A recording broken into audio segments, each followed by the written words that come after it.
Feche seus olhos. Pai, nessa hora, clamamos a Ti a Tua graça, o Teu poder e a Tua unção sobre este lugar. Quebramos, Senhor, tudo aquilo que veio roubar a nossa atenção, tirar o nosso foco. Ajusta nossas lentes agora. Alinha, Senhor Deus, as nossas mentes, a sala do trono nessa hora. O espírito de revelação, de temor, se manifeste, Senhor Deus, no meio da Tua igreja. Declaramos, Senhor Deus, o Teu poder sobrenatural. Declaramos nessa hora, Senhor Deus, que toda fortaleza, todo sofisma, todos os paradigmas sejam quebrados nessa hora. Decretamos um tempo sobrenatural, um tempo profético nessa noite, um tempo de crescimento, entendimento, ó Deus, de sabedoria, ó Deus, aonde, Senhor Deus, ó Pai, iremos crescermos, ó Deus, através da Tua palavra, em graça e em sabedoria nessa noite. Nos leva para um novo nível, para uma nova camada, Senhor Deus, em nome de Jesus, amém. Aleluia, glória a Deus. Olha para a pessoa que está ao seu lado e diga: eu quero começar quebrando um paradigma aqui. Tem muitas pessoas que dizem que existe um ditado que está tomando força por aí, que a verdade, não existe verdade absoluta. Olha para a pessoa que está ao seu lado e diga: isso é mentira. Ninguém pode relativizar a verdade. Existe a verdade, e a verdade é absoluta. E a palavra é a verdade. Cristo é a verdade. Amém ou não amém? Então não existe verdade. Esse ditado que não existe verdade absoluta é uma fortaleza que precisa ser quebrada. Deixa eu falar para vocês, hoje vamos falar sobre a igreja de Pérgamo. Arrependa-te. E essa igreja, ela traz um nome muito peculiar, porque é uma junção de duas palavras, per e gamos, que significa casamento pervertido. E hoje nós vamos ver muito essa questão do casamento pervertido quando se trata de um casamento entre a noiva e o noivo, metaforando quando se fala de Cristo e a igreja. Pérgamo era uma igreja bastante importante, porque ela ficava numa região de montanha. Pérgamo, ela ficava em uma montanha e era um lugar de difícil acesso. Ela ficava em um lugar privilegiado, porque Pérgamo era um lugar onde os inimigos não conseguiam afetar a cidade, porque ela tinha uma visão privilegiada e eles viam todo o território em volta deles, porque eles estavam no topo da montanha. Essa igreja foi implementada neste lugar estrategicamente, porque Pérgamo era um centro cultural. Diga para a pessoa que está ao seu lado: quem governa pela cultura governa sobre todas as coisas. Então era uma igreja estratégica, porque estava num centro cultural. Ao contrário de Éfeso e Esmirna, que estavam num centro econômico, porque Éfeso e Esmirna foram igrejas que foram colocadas perto dos portos. Naquele tempo, quem estava perto dos portos estava perto dominava a economia. E elas foram implementadas nas zonas portuárias. E eles estavam ali no centro da economia. Embora Pérgamo era a igreja que estava na região da montanha, num centro cultural, era uma igreja rica. Diga comigo, era uma igreja rica.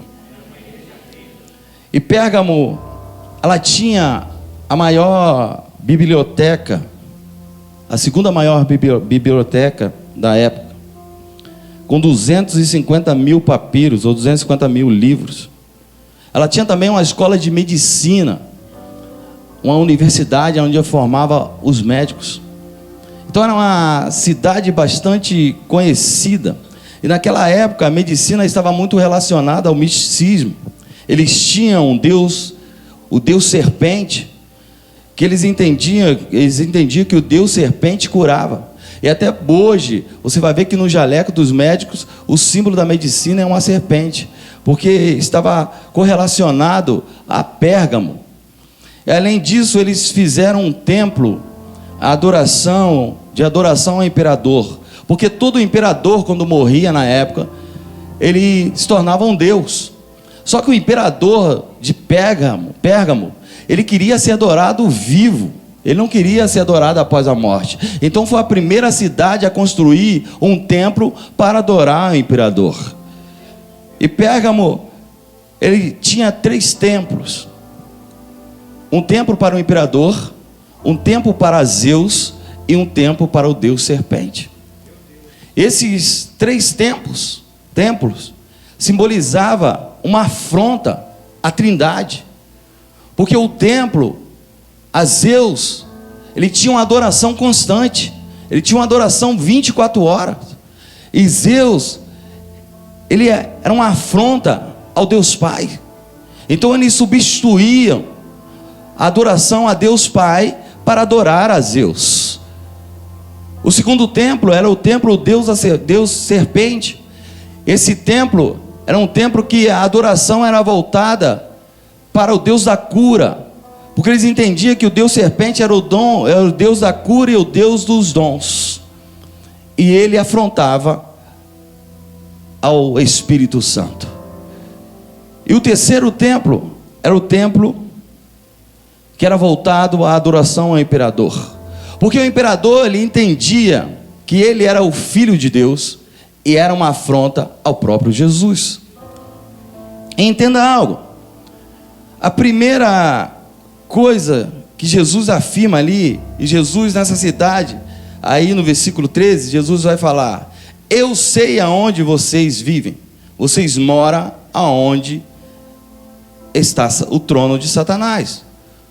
Porque Jesus, ele faz uma afirmação, por qual motivo? Porque primeiro, adoração constante a Zeus. Segundo, adoração constante ao imperador. Terceiro, adoração constante ao Deus serpente. Mas a fala de Jesus dizendo que aquela igreja estava no lugar onde o trono de Satanás ali estava, não está relacionada apenas aos templos. Jesus, ele não estava falando apenas do templo ali que estavam estabelecidos naquele lugar. Jesus, ele estava falando de um sistema de governo de Satanás nas pessoas. Porque naquele lugar ali, Satanás não influenciava mais as pessoas. Satanás governava as pessoas.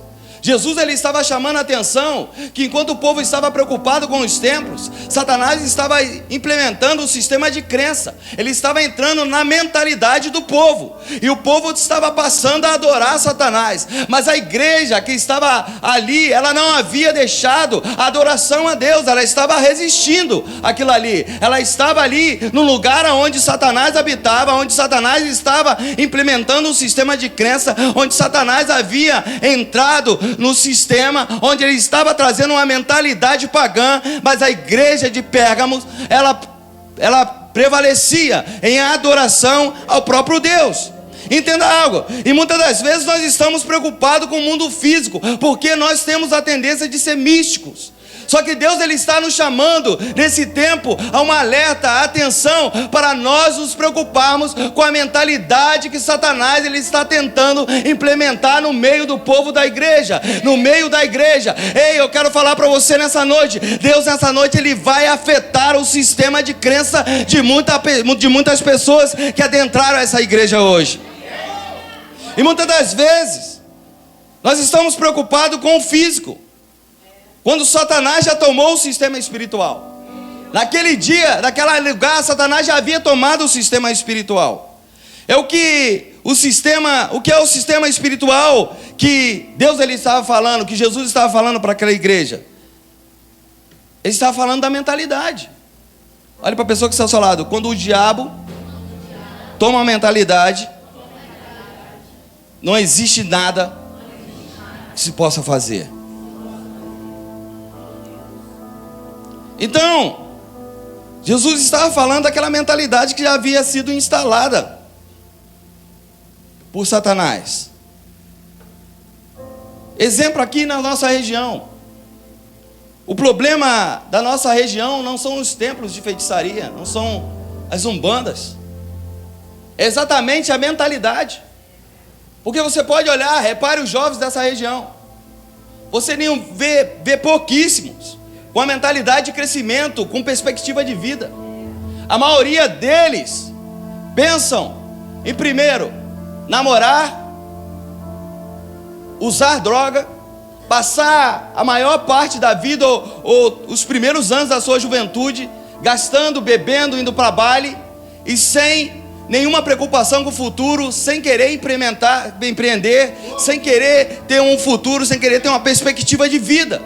Essa é a mentalidade da nossa região. E nós precisamos lutar contra essa mentalidade, porque Satanás entrou no sistema de crença de muitas pessoas. Eles acreditam que viver a vida é ir para o baile todo final de semana. As meninas acreditam que viver a vida é ter um filho aos 12 anos, é estragar a sua adolescência com sexo precoce. Só que nessa noite eu quero falar para você, Deus ele vai entrar nesse sistema de crença, ele vai quebrar esse sistema de crença. Eu não sei para quem você alugou o seu cérebro, mas essa noite o Senhor vai tomar essa casa de volta, que é a sua mentalidade, que é o seu cérebro.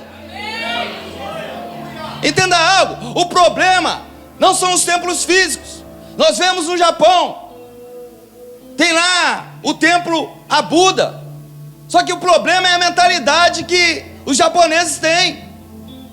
Existe um lugar no Japão que quando alguma coisa dá errado, se um japonês não passa na faculdade, não passa no vestibular, se acontece alguma coisa nos seus relacionamentos, eles vão para este lugar e se suicidam. Porque uma mentalidade suicida foi implementada no sistema de crença deles.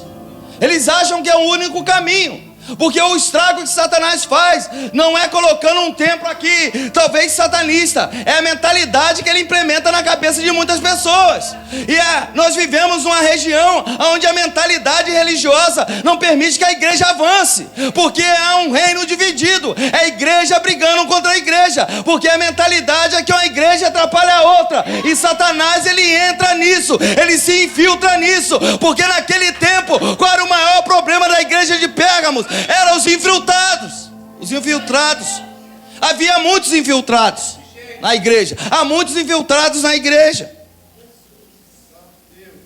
A igreja de Pérgamos era uma potência. Pérgamos tinha muitos templos pagãos, monumentos dedicados a Zeus, como eu já falei aqui, que era uma referência no mundo antigo. Outro templo que foi estabelecido, que tipificava a medicina, a cura. Daqui surge, como eu falei, o símbolo da medicina, a serpente, que se torna o centro, Pérgamos se torna o centro oficial da religiosidade pagã.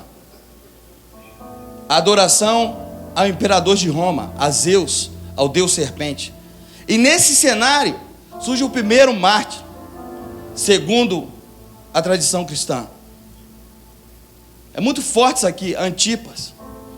Ele foi cozido em azeite, em um caldeirão de bronze, lentamente. A morte dele foi lenta.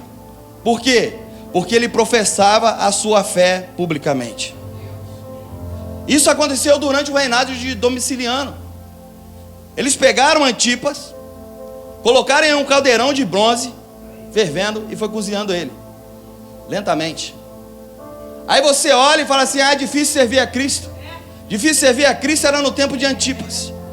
Era no tempo onde a religiosidade imperava, onde os imperadores imperavam, onde aqueles que adoravam a Deus publicamente eram mortos. Você vive um evangelho muitas das vezes superficial e fica achando que você está fazendo muito para Deus quando você abre mão de um domingo para estar na igreja, quando você abre mão muitas das vezes de um horário do dia para fazer um jejum. Ei, meu irmão, você ainda não entendeu o que é o evangelho. A sua mentalidade, ela foi afetada por um sistema de crença religioso que precisa ser quebrantado nessa noite. Você gasta muito tempo, gasta o maior tempo da sua vida cultuando qualquer coisa, menos Deus. Você gasta muito tempo cultuando o seu corpo, cultuando a sua vida, cultuando o seu relacionamento, mas pouco tempo para cultuar Deus. E você diz que está fazendo muito por Deus porque você abre mão de fazer alguma coisa, enquanto eu e você não entendemos que precisamos sacrificarmos o nosso eu para adorarmos a Deus, nós não vamos nos tornarmos alguém cristão de verdade. Nós não vamos nos tornar cristão de verdade. Porém, nesse cenário, naquela cidade, o imperador romano era louvado e recebia cultos em homenagem. Todos os habitantes da cidade eram convidados a proclamar: César é o Senhor. César é o Senhor. E tudo isso explica por quê? Porque ali estava o trono de Satanás. Tem muita gente que achou um César para cultuar. Tem muita gente que tem um seu César particular.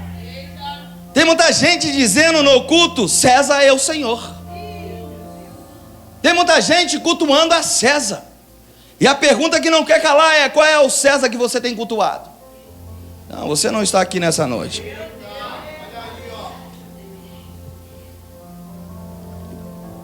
Olha para a pessoa que está ao seu lado e pergunte para ela: qual é o César que você tem cultuado?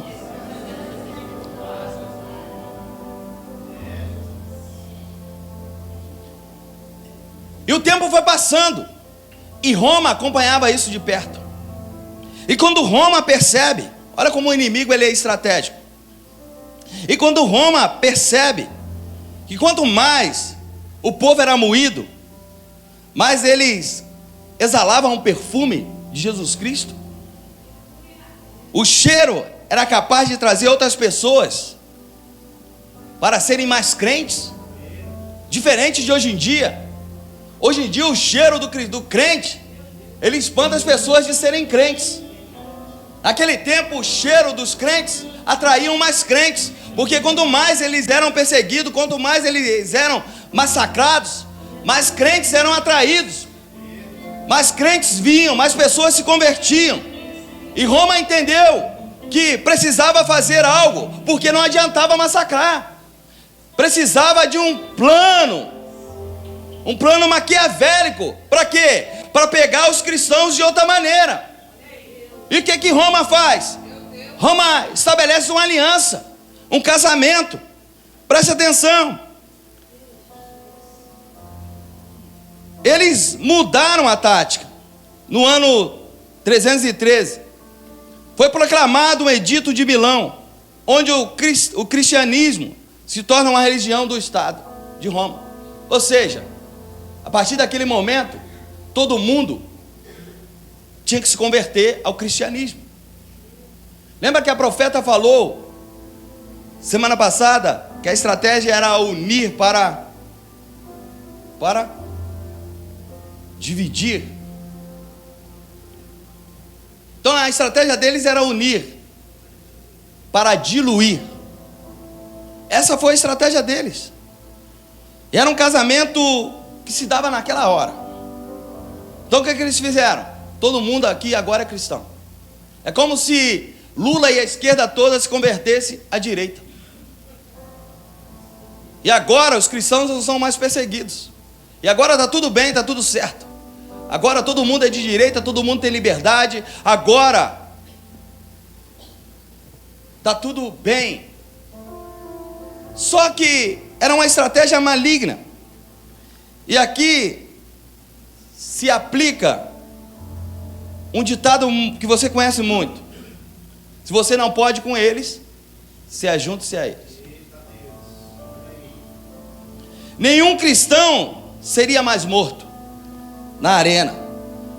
Mas entenda a estratégia de Satanás. O cristão não seria mais morto na arena, porque todo mundo agora tinha que ser cristão. Só que eles criam um plano maquiavélico para que a morte espiritual se aproximasse dos cristãos. E os cristãos que estavam dispersos, a morte espiritual foram se aproximando deles lentamente. O problema que estava afetando mais o povo estava evidente. Era o ambiente que eles estavam.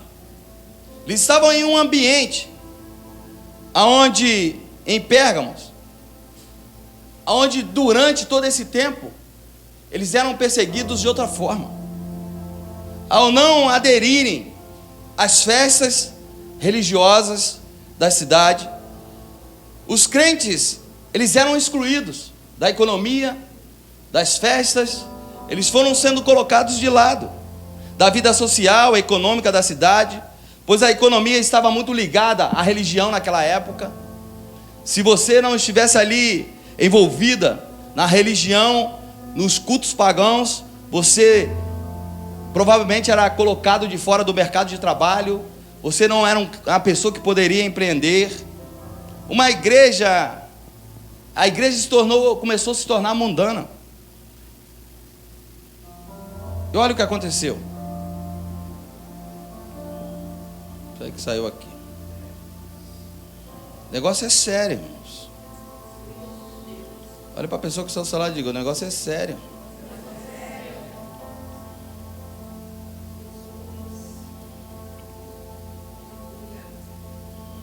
Eles se casaram com algumas doutrinas erradas e começaram a praticar coisas erradas. Eles apresentavam 3 problemas sérios.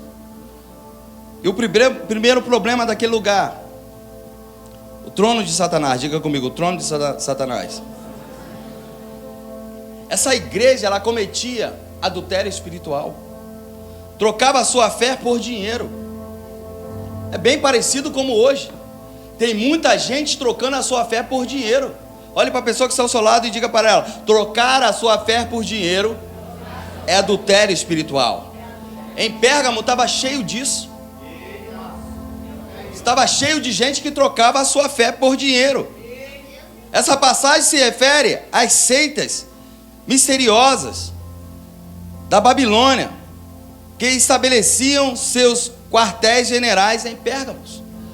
Havia toda uma estratégia, havia todo um arquétipo montado, e as pessoas iam trocando a sua fé por dinheiro. Vê se não parece com nossos dias. Essa palavra, ela é tão atual como a notícia que você recebeu hoje de manhã, porque é uma palavra que ela está retratando os dias de hoje. Ela está mostrando como a igreja ela está corrompida. Tem muita gente trocando a sua fé por dinheiro. Quantas das vezes nós deixamos de estar à igreja para estar, às vezes, fazendo algo que vai nos render benefícios?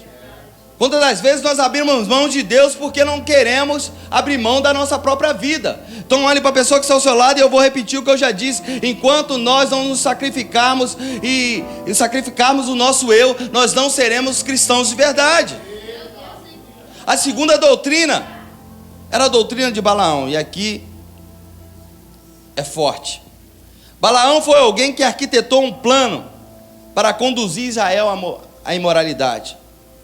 Você sabe a história de Balaão? A imoralidade e a desobediência. Em Números 22, 25, quando a jumenta viu o anjo do Senhor, encostou no muro e falou para Balaão. Só que Balaão ele estava tão cego pela corrupção, que Balaão ele foi o profeta corrompido, o profeta que se vendeu. Ele saiu do nível de profeta para o nível de bruxo. Diga: profetas e bruxos andam no mesmo nível. Ao mesmo tempo que você pode ser um profeta, se você se corromper, você se torna um bruxo. Tem muita gente que começou profeta e agora se tornou bruxo, porque só sabe amaldiçoar, só sabe levantar altares para amaldiçoar o povo de Deus. Tem muita gente que se tornou bruxos. Só que eu quero dizer para você nessa noite, Deus, Ele está limpando a igreja, Ele está limpando a noiva, Ele está limpando o corpo de Cristo. Então parece que, de forma semelhante, a igreja de Pérgamo havia algumas pessoas que estavam participando das festas imorais da cidade, como festinhas que nós vemos hoje, como se não fosse problema nenhum praticar a fé cristã e estar numa festa mundana. É como hoje, você vai na balada na sexta, vai no baile do Vai Quem Quer no sábado, e no domingo você está aqui, porque na sua consciência, não tem nada demais eu ir no baile, não tem nada demais eu me divertir, não tem nada demais, Jesus entende. É exatamente o que estava acontecendo na igreja de Pérgamo. Por quê? Porque estava debaixo de uma unção corrompida, que era a unção de Balaão. Tem muita gente debaixo da unção de Balaão, tem muita gente se corrompendo, tem muita gente como em Pérgamo, que não entendeu a palavra. Tem muita gente vivendo uma imoralidade e olhando para dentro de si, achando que está tudo certo e que Deus, Ele está compactuando com isso. Só que a verdade é, aquele que tem ouvido, ouça o que o Espírito diz à igreja. Se você for olhar todas as cartas da igreja, a palavra vem dizendo o seguinte: Deus anda no meio de vós. Deus, Ele está andando aqui. Deus, Ele está aqui. Deus, Ele está passeando na igreja. Deus, Ele está aí onde você está. Deus, Ele está te vendo. Quem tem ouvido, ouça o que o Espírito diz à igreja. Balaão foi um profeta mercenário, que levou o povo de Israel ao pecado, e em troca de riqueza e prestígio. Entenda algo: ele levou e encorajou o povo de Israel a adorar ídolos pagãos, incentivando a prostituição. A igreja de Pérgamo casaram-se com o mundo a fim de conseguir vantagens mundanas. É muito parecido, irmãos. Quantas pessoas está casada com o mundo a fim de conseguir vantagens mundanas? Quantas pessoas se venderam, se corromperam? Pessoas que cultuam e vão a festas pagãs, achando que porque o ídolo que está dentro dela não tem importância, ela não está fazendo mal nenhum. Quantas pessoas abriram mão de estar vivendo um evangelho de verdade para viver uma mentira, achando que está tudo certo, que está tudo bem, se vendendo, se corrompendo. Mas eu quero dizer para você, Deus, Ele está à porta e Ele vem buscar uma noiva santificada. Deus, Ele vem buscar o povo. Deus, Ele vem buscar aqueles que são santos. Aquele que é santo procura se santificar, porque Deus, Ele está chegando.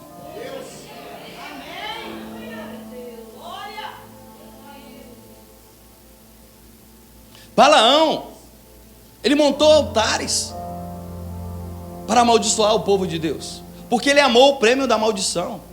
Olha para a pessoa que está ao seu lado e diga: abra mão do prêmio da maldição. Tem gente que está amando o prêmio da maldição por vantagens. Balaão era um profeta, mas quando Balaque ele faz uma proposta para Balaão e diz: Balaão, eu quero amaldiçoar o povo de Deus. Balaão ele aceita, porque Balaque ofereceu dinheiro. E Balaão ele monta altares para amaldiçoar. Mas sabe o que acontece? Todas as vezes que Balaão ele subia no altar para amaldiçoar o povo de Deus, ele não conseguia. Ele não conseguia. Ele começava a abençoar. E Balaque ficou doido com isso. Balaque fala com Balaão, eu estou te pagando para amaldiçoar, e você só abençoa. E Balaão falou para ele: eu não consigo. E Balaão criou uma estratégia. E qual foi a estratégia que Balaão criou para destituir o povo? Balaão começou a implementar uma doutrina para que o povo adorasse deus pagãos, para que o povo comesse a comida dos ídolos. Tem muita gente comendo comida de ídolos. Tem muita gente se assentando na mesa de Satanás.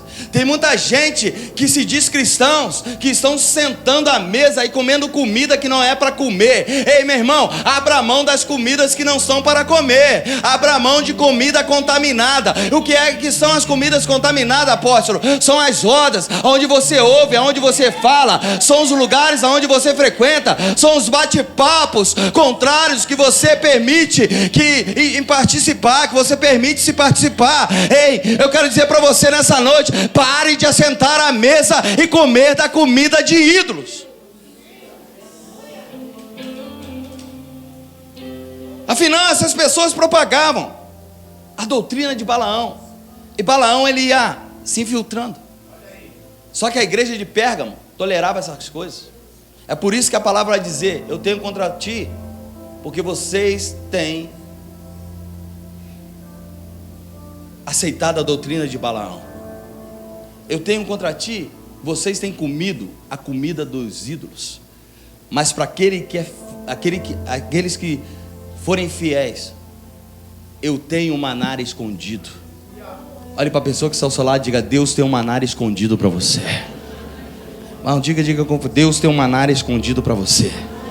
Você não precisa se sentar e comer a comida dos ídolos. Você não precisa aceitar e comer a refeição que Balaão está te oferecendo. Deus tem um maná escondido para você.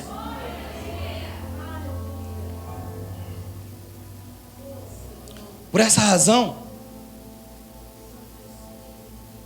Pérgamo, ele foi visitado por Deus. E Deus falou para ele: se você não se arrepender, eu mesmo virei e abrirei a minha boca como uma espada de dois gumes. Porque é tempo da igreja se arrepender. É tempo da igreja refazer o caminho. É tempo da igreja abrir mão de participar de algumas coisas. Ontem nós estivemos numa festa de 15 anos da Ayumi. Que coisa linda. Deus foi adorado do início ao fim. Não teve bebida alcoólica, não teve música mundana. Todo mundo que estava ali se divertiram, comeram, beberam, em adoração a Deus, em celebração. Há uma mudança de fase. Só que a igreja perdeu isso, porque a igreja está misturando as coisas. Você só é crente aqui, você só serve a Deus aqui, você só dá aleluia aqui. Mas quando você está lá fora, você esquece quem você é. Você se assenta nas mesas, você se assenta nas rodas. Mas a palavra vai dizer em Salmos, capítulo 1: bem-aventurado o varão que não anda segundo os conselhos dos ímpios, nem se assenta na roda dos escarnecedores. Ei, antes tem o seu prazer na lei do Senhor, e nela medita de dia e de noite. Nós estamos esquecendo os princípios. A terceira doutrina que a palavra vai dizer aqui para Pérgamos é a doutrina dos nicolaítas. Nós falamos isso aqui, e é forte isso. Talvez as pessoas pensassem que podia frequentar, como eu falei, festas pagãs, cultos a ídolos, desde o momento em que dentro de si havia uma certeza que o ídolo não significava nada. No final, essas pessoas propagavam a doutrina dos nicolaítas. O que é essa doutrina dos nicolaítas? Os nicolaítas pregavam: quanto mais você pecasse, mais graça você alcançava. Quanto mais pecado, mais graça. Quanto mais pecado, mais a graça. Quanto mais pecado, mais a graça iria se manifestar na sua vida. Você não conhece ninguém assim. Aqui não tem ninguém assim, que acha que quanto mais peca, mais a graça. Mas a graça, apóstolo, porque está escrito: 7 vezes o homem cai, 7 vezes Deus levanta. Ei, meu irmão, você está confundindo as coisas. Eu quero dizer para você: você precisa entender a verdadeira graça. Você precisa entender o que é a graça. A graça não é algo barato, a graça não é de graça. Eu quero dizer para você: você precisa se converter. Você está carregando na sua vida, carregando consigo a doutrina dos nicolaítas, porque os nicolaítas entendiam que quanto mais eles pecassem, quanto mais sujos eles fossem, mais a graça se manifestava. E eu quero dizer para você nessa noite, quando você recebeu Jesus, quando você entregou a sua vida, quando você foi batizado, a graça veio, te limpou, e aonde abundava o pecado, superabundou a graça. Só que a graça veio, te limpou, te lavou, não para você se tornar um pecador inveterado, mas para você ser um cristão de verdade, para você comer e beber das delícias e das doçuras do reino de Deus, não para você ser alguém pervertido, alguém que vive uma vida de pecado e acha que Deus vai se manifestar. Deus perdoa sim, mas Deus não perdoa aqueles que passam do limite, aqueles que vivem uma vida não mais de pecado, mas de transgressão, de iniquidade. Tem gente que passou do limite, entra no culto, amanhã está fornicando, entra no culto, amanhã está adulterando, entra no culto, amanhã está sentado numa roda de fofoca, metendo malho no pastor, metendo malho em alguém, falando da vida alheia. Entra no culto e amanhã está se corrompendo, entra no culto e amanhã está ali dançando, fazendo as coisas erradas que o mundo oferece. Olhe para a pessoa que está ao seu lado. O pecado, diga: pecar é para aquele que ainda não conheceu a palavra da verdade. Quando você conhece a palavra da verdade, você não é mais um pecador, você é um transgressor da palavra. Aí a coisa muda de figura. Quando eu não conheço a palavra, eu sou um pecador. Quando eu conheço a palavra, eu sou um transgressor. Quando eu continuo transgredindo, eu dobro a aposta. Eu saio da posição de transgressor para ser um gerador de iniquidade. Aí eu me torno alguém iníquo diante da presença. Aí eu vou mergulhando cada vez mais e achando que a graça vai me alcançar. A graça ela vai alcançar, e ela alcançará todos os corações arrependidos. É por isso que a palavra de exortação para Pérgamo era: arrependa-te.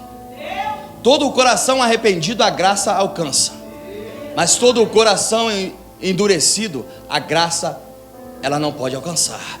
Tem muita gente com o coração endurecido, porque Satanás tomou o seu sistema de mente. Lembra que eu falei da mentalidade? Satanás entrou na mentalidade de muitos, achando que, vai dar tempo, eu entro na igreja, eu peço perdão, e amanhã eu estou fazendo a mesma coisa. Aí, meu irmão, você precisa se arrepender, e arrependimento não é choro, arrependimento não é lágrima, arrependimento não é emoção, arrependimento é mudança de direção. Você precisa mudar a sua direção, você precisa refazer o caminho, você precisa fazer uma conversão. Se você está indo para o lugar errado, muda esse lugar, muda de direção, se arrependa nessa noite. Há tempo ainda para você. O Espírito do Senhor está aqui, a graça dele, ela se manifesta nessa noite na minha e na sua vida. Receba a graça do Senhor, mas para você receber, você precisa de se arrepender. Arrependa-se, arrependa-se.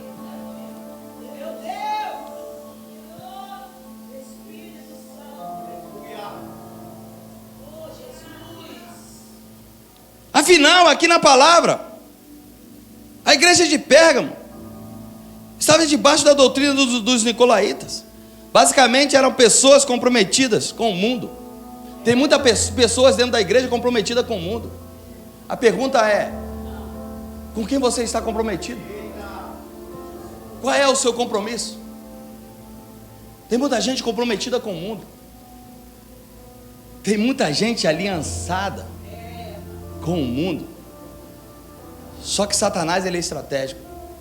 Ele está trazendo uma frieza para dentro da igreja, como fez com a igreja de Pérgamo. Parece que está tudo bem. O evangelho de hoje, ele é fácil. O evangelho de hoje, ele está trazendo comodidade para muitas pessoas, porque tem muita gente vendida, tem muita gente que se trocou por dinheiro, tem muitos líderes que se corromperam, tem muitos líderes que não querem falar, a verdade para você. Tem muitos líderes que não querem pregar uma palavra como essa num domingo, que não querem falar a verdade. Tem muitos líderes que preferem, num domingo como esse, encher você de falsas esperanças, com mentiras, com engano, porque se venderam como Balaão se vendeu. Só que eu quero dizer para você, isso não vai te levar a lugar nenhum, porque o espírito de engano, ele precisa sair do meio da igreja. Existe um espírito de engano nas pessoas, naqueles que estão no púlpito, dizendo em nome de Deus e levando as pessoas a viverem um evangelho de mentira, um evangelho de engano, um evangelho superficial. Ei, não tem importância nenhuma. Se você está dessa forma, não tem problema nenhum, pode continuar. Deus entende, Deus é misericordioso. Ei, Deus, ele vai te salvar. Ei, meu irmão, Deus, ele vai te salvar. Deus, ele entende, Deus, ele é misericordioso, mas você precisa mudar a sua rota, você precisa mudar o seu caminho, você precisa viver uma metanoia. E metanoia é mudança de direção, metanoia é arrependimento. Só que tem muita gente, tem muitos líderes, nós vemos por aí pregando um evangelho de facilidade. Diga, o evangelho nunca foi uma facilidade. O próprio Jesus, por conta do evangelho, morreu na cruz.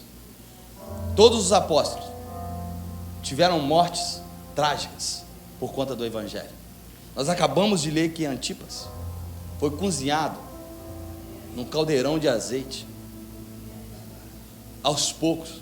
Você imagina a dor, o sofrimento, por conta do evangelho de verdade, porque ele entendia o que era ser um cristão de verdade.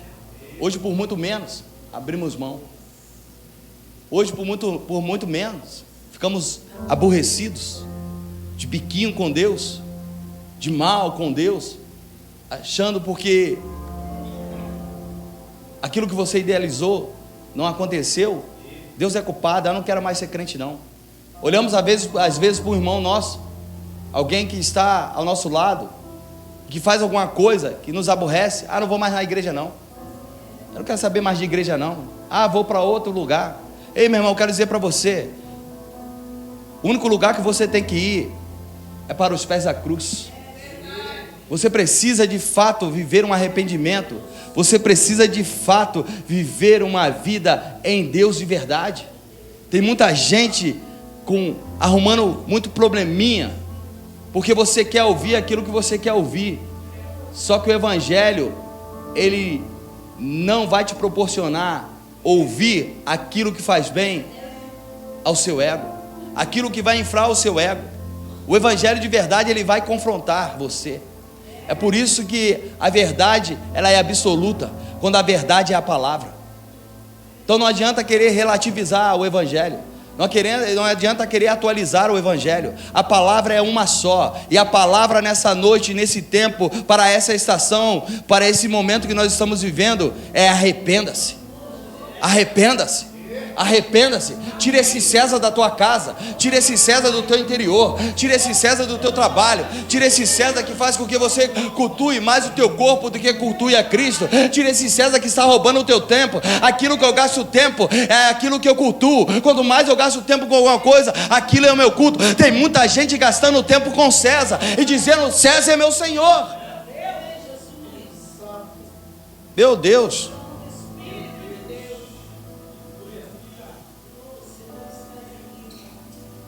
Por essa razão, Jesus chamou Pérgamo do lugar onde Satanás está sentado. A situação para os cristãos em Pérgamo era ainda pior do que de Esmirna. Um homem fiel chamado Antipas já havia sido morto, mas nada disso adiantava, porque eles estavam com a mente cauterizada. Só que vem a exortação. Então o Senhor Jesus exortou a igreja de Pérgamo: se arrependa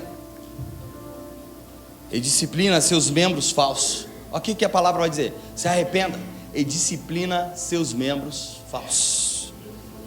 Caso contrário, o próprio Cristo iria pelejar com a espada de sua boca contra aqueles que permanecessem na prática mundana. Ei, ele foi ao anjo da igreja, e o anjo da igreja que está falando aqui não se trata de um ser espiritual, se trata do pastor da igreja de Pérgamo. Ele foi ao pastor da igreja e disse: arrependa-se Se arrependa e discipline os seus membros falsos. Arrependa-se e discipline os seus membros falsos. Hoje o que nós menos vemos são pastores confrontando o pecado. Eu duvido. Os pastores não querem isso. Deixa para lá. Eu não vou me meter nisso não. Tá ali. Não quero nem ver. Só que o anjo da igreja nesse tempo, ele está sendo visitado. Quem tem ouvido, ouça o que o Espírito diz à igreja.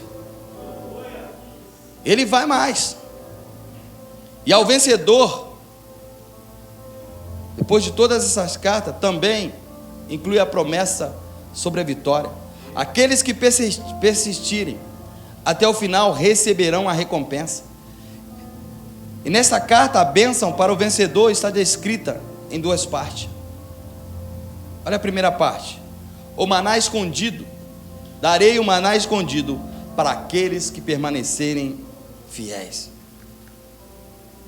O que seria esse maná escondido? Esse maná escondido simbolizava, e melhor dizendo, Jesus. E vai dizendo aqui: aqueles que recusarem qualquer participação na mesa dos demônios. Tem muita gente sentando na mesa dos demônios. E aqui, antes do terminar, eu vou falar para você. Olha para a pessoa que está ao seu lado e diga: se levante da mesa dos demônios. Porque você precisa ser sustentado pelo maná de Deus. E o maná de Deus é dado pelo Pai. Em João 6:31, 65. Ele sustenta os fiéis. Ele dá vida. A mensagem de Jesus continua oculta para os sábios desse mundo. Deixa eu te falar algo. O maná de Deus é Jesus. Se levante da mesa dos demônios. Se levante da mesa dos demônios. E a palavra vai dizer: darei uma pedrinha branca com um nome escrito, um novo nome. Frequentemente isso sugeria uma nova direção para a sua vida. Especialmente significava que a pessoa que recebesse essa pedrinha branca seria uma pessoa abençoada. Deus, ele está querendo te dar uma nova direção para a sua vida. Então, o primeiro que eu tenho que fazer: abrir mão da doutrina de Balaão. Segundo, abrir mão da doutrina dos nicolaítas. Parar de pecar, parar de ser um pecador inveterado. Terceiro, eu preciso me levantar da mesa de demônios. Se levante da mesa de demônios. Ei, tem muita gente comendo e bebendo na mesa de demônios. Mesa simboliza comunhão. Se você está na mesa de demônios, você está em comunhão com Satanás. Terceiro, te darei o pão de Deus, o maná dos céus, Jesus. Quarto, te darei a pedra branca, te darei uma nova direção. Ei, você será abençoado. Aí ele vai falando aqui: você será abençoado como Abraão foi. Você será abençoado como Jacó foi. Você será abençoado como Isaac foi. Você será abençoado como os profetas foram. E a palavra vai em Isaías capítulo 62, versículo 2 e 4. As nações verão a sua justiça, e todos os reis a sua glória. Você será chamada por um novo nome, que a boca do Senhor lhe dará. Olha para a pessoa que está ao seu lado e diga: quem te dará um novo nome será a própria boca do Senhor. Eu não sei de que forma você entrou aqui, de que forma as pessoas têm te chamado. Talvez as pessoas tenham te chamado de vacilante. Talvez as pessoas tenham te chamado de pecador. Talvez as pessoas tenham te chamado de alcoólatra. Talvez as pessoas tenham te chamado de prostituta. Talvez as pessoas tenham te chamado de adúltero. Talvez as pessoas tenham te chamado de mundano. Mas há um novo nome que será dado a você, e esse nome será dado pela boca do Senhor.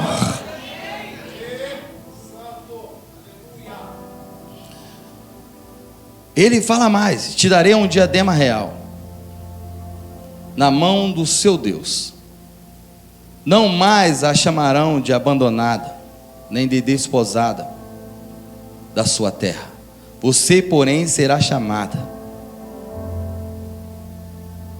e a sua terra, pois o Senhor terá prazer em você, e a sua terra estará sarada. Deixa eu te falar algo. Deus tem uma proposta para você. Deus tem uma proposta para mim. Deus, Ele está dizendo para você, como Pérgamo, você precisa se arrepender. Se arrependa. Muda de direção. Muda de direção nessa noite. Muda de direção, há tempo ainda. Há tempo. Abra mão de uma vida pecaminosa. Abra mão de uma vida mundana. Abra mão de viver uma idolatria. Abra mão dos falsos cultos. Abra mão dos falsos cultos. Sabe, talvez você fale assim: mas eu não vou em lugar nenhum, o único lugar que eu vou cultuar é na igreja. Mas tem muita gente assentada dentro da igreja com falso culto. Deixa eu te falar algo.